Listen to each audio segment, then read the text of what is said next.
Hi friends, எல்லாரும் எப்படி இருக்கீங்க? நான் தான் உங்கள் வெற்றிமதி பேசுகிறேன். Welcome to my channel. இன்றைக்கி நீங்கள் என்ன பார்க்க போகிறீங்க அப்படின்னா, சிக்கன் பிரியாணி தாங்க பார்க்க போகிறீங்க. வாங்க வீடியோக்குள்ளே போகலாம். இப்போது சிக்கன் பிரியாணிக்கு எல்லாமே ரெடி பண்ணியாச்சுங்க. சிக்கன் வந்து ஆல்ரெடி நான் வந்து ஃபுல்லாக வாஷ் பண்ணியாச்சு, மஞ்சத்தூள்லாம் போட்டு வாஷ் பண்ணி தான் வச்சுருக்கேன். அப்புறம் வெங்காயம், தக்காளி எல்லாமே ரெடி. சரியா? பிரியாணி சமைக்கலாமா? இப்போ ஃபஸ்ட்டு என்ன பண்ணணும் அப்படின்னா, கேஸ் ஆன் பண்ணிக்கோங்க. ஆன் பண்ணி நான் இன்றைக்கி வந்து தம் பிரியாணி தாங்க போட போகிறேன். ஏன்னா என்கிட்ட குக்கர் கிடையாது வீட்டில். எங்கள் அம்மா வீட்டில் வந்து குக்கர் இது வரைக்குமே வாங்கி சமைக்கல. அவங்க அப்போலேருந்தே இந்த மாதிரி பாத்திரத்துலேயே சமைச்சு அவங்க பழகிட்டாங்க. அதுக்கப்புறம் என்ன பண்ணோம்னா, ஆயில் நம்ம ஊற்றணும்.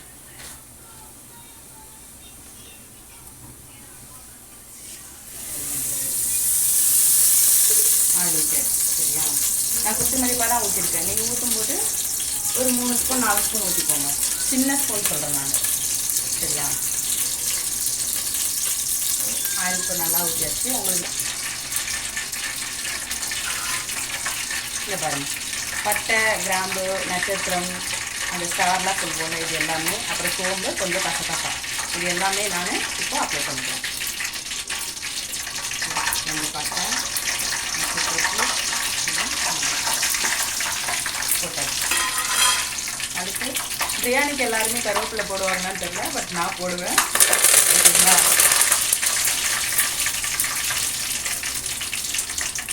அடுத்து வெங்காயம்.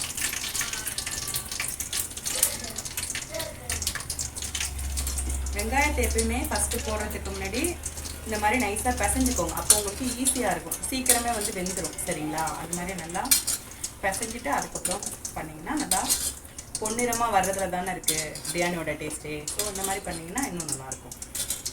இந்த மாதிரி பிசைஞ்சிட்டு இப்போ அப்ளை பண்ணிக்கலாம். நான் இதில் வந்து இப்போது சிக்கன் பிரியாணி பண்ணிவிட்டு அதுக்கப்புறம் வந்து சிக்கன் கிரேவியும் பண்ண போகிறேன். ஸோ ரெண்டுக்கும் சேர்த்து தான் நான் இந்த வெங்காயம் வந்து நான் அரிஞ்சு வச்சுருந்தேன். பார்க்கலாம்.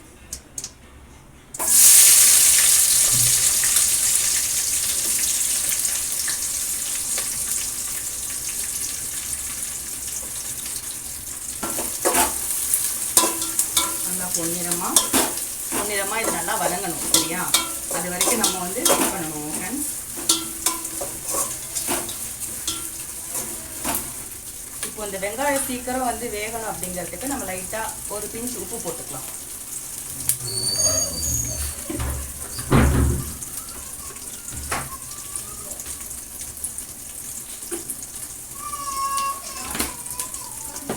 உப்பு கொஞ்சம் ஆட் பண்ணியாச்சு. அப்புறம் கொத்தமல்லி, பச்சை மிளகாய் வந்து காரத்துக்காக நான் 5 பச்சை மிளகாய் சேர்த்துருக்கேன். சரியா? வெங்காயம் எப்படி அப்படின்னு பார்த்தீங்கன்னா, நான் வந்து பாதிக்கு பாதி தான் போடுவேன். நான் வெங்காயம் வந்து எப்படின்னா, இப்போ 6 போடுறேன் அப்படின்னா தக்காளி 3, அப்படி தான் நான் எப்பயுமே சேர்ப்பேன். அதே மாதிரி தான் நான் பண்ணியிருக்கேன். நீங்களும் பண்ணும்போது பார்த்து பண்ணுங்கள். சரியா? இப்போது வெங்காயம் போட்டதுக்கப்புறம் தக்காளியும் போட்டுக்கணும். பாருங்கள், இப்போது தக்காளியும் போட்டாச்சு. பச்சை மிளகாய், தக்காளி, கொத்தமல்லி எல்லாமே நான் போட்டு நல்லா ஃப்ரை பண்ணுறது, நல்லா வதக்கிற மாதிரி நல்லா அது வதங்கணும். இப்போ கொஞ்சம் நம்ம வெயிட் பண்ணணும்.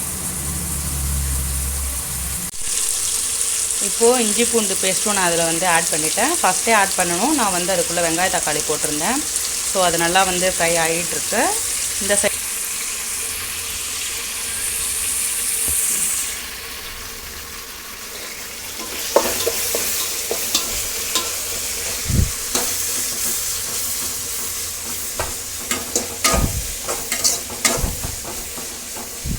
அடுத்து இதுக்கு தேவையான கருவேப்பிலை நம்ம போடணும்.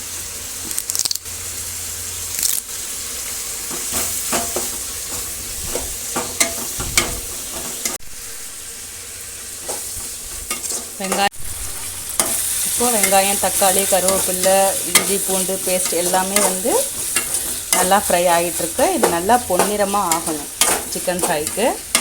இன்சைடு வந்து பிரியாணிக்கும் இன்னும் நல்லா வந்து ஃப்ரை ஆகணும். அப்போ தான் வந்து டேஸ்ட் நல்லாயிருக்கும் இல்லையா? எந்தளவுக்கு வந்து தக்காளி வெங்காயம் வந்து நல்லா ஃப்ரை ஆகுதோ அதை பொறுத்து தான் பிரியாணியோட டேஸ்ட்டே இருக்குது. ஸோ அதனால் வந்து இன்னும் கொஞ்சம் ஃப்ரை ஆகணும். ஆனதுக்கப்புறம் எப்படி இருக்குன்னு பார்க்கலாம்.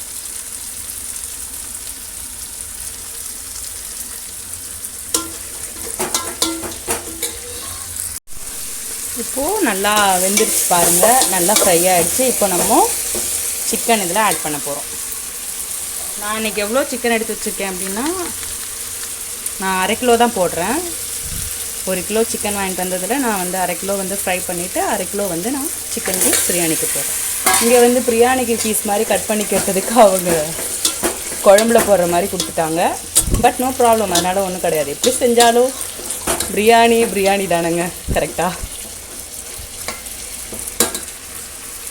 இப்போ இந்த சைடு பாருங்கள், சிக்கன் ஃப்ரை பண்ணுறதுக்கு நாங்கள் வந்து எங்கள் சைடெல்லாம் வந்து எப்படின்னா உருளைக்கிழங்கு கண்டிப்பாக ஆட் பண்ணுவோம். அப்போ தான் அந்த வந்து டேஸ்ட் இன்னும் கொஞ்சம் எடுத்து கொடுக்கும். ஸோ அதனால் வந்து உருளைக்கிழங்கும் நான் வந்து சேர்த்துருக்கேன். இது நல்லா ஃப்ரை ஆனதுக்கப்புறம் தான் நான் சிக்கன் வந்து இதில் சேர்ப்பேன். சரிங்களா?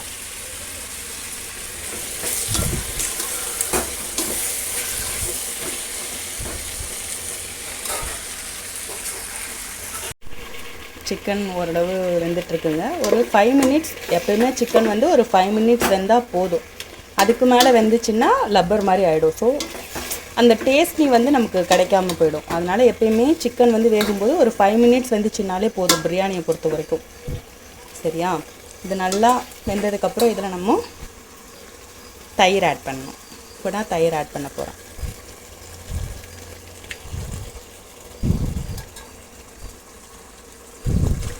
தயிர் ஆட் பண்ணி ஒரு 5 மினிட்ஸ் அந்த தயிரோட ஸ்மெல் வந்து நமக்கு தெரியாத அளவுக்கு ஃப்ரை ஆகணும். அப்போ தான் வந்து டேஸ்டி வந்து நல்லாயிருக்கும். ஸோ கொஞ்சம் நாள் ஆகட்டும், வெயிட் பண்ணலாம். இந்த சைடு பிரியாணி இப்போ தான் வந்து சிக்கன் நல்லா வேகணும், அதுக்கு டைம் கொடுத்துருக்கேன் நான். இந்த சைடு வந்து சிக்கன் ஃப்ரை செய்கிறேன் இல்லையா, இந்த சிக்கன் ஃப்ரை வறுக்கிறதுக்கு நம்ம சிக்கனை வந்து இதில் ஆட் பண்ணிடலாம். இப்போது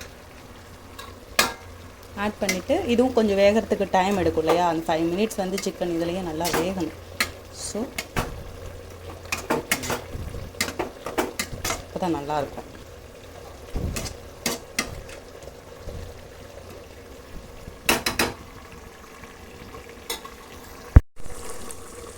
சிக்கன் நல்லா வெந்துருச்சுங்க. இப்போ நம்ம சிக்கன் மசாலா தூள், எப்பயுமே நான் வந்து கரம் மசாலா அது இதெல்லாம் எல்லாமே சேர்க்க மாட்டேன். சிக்கன் மசாலா தூள் மட்டும்தான் சேர்ப்பேனே. அது வந்து கொஞ்சம் நல்லாயிருக்கும். இந்த சிக்கன் மசாலா தூள், அப்புறம் வீட்டில் நம்ம நார்மலாக எல்லா சமையலுக்கும் போடுற குழம்பு தூள் போடுவேன்.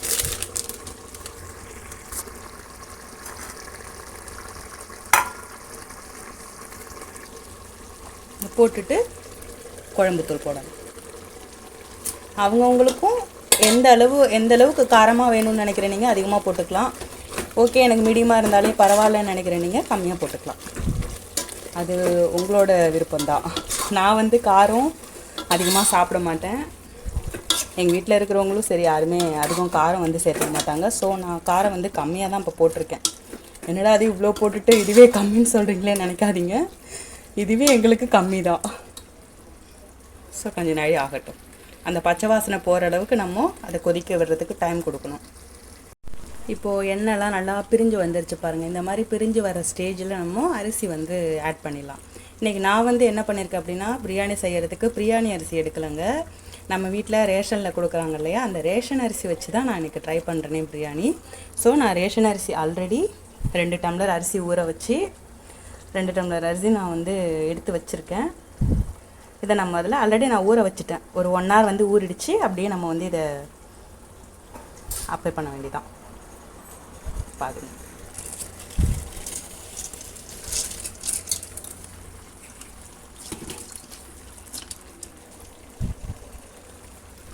போட்டுட்டு நம்ம அதுக்கப்புறம் இதை வந்து கிளறி விடணும்.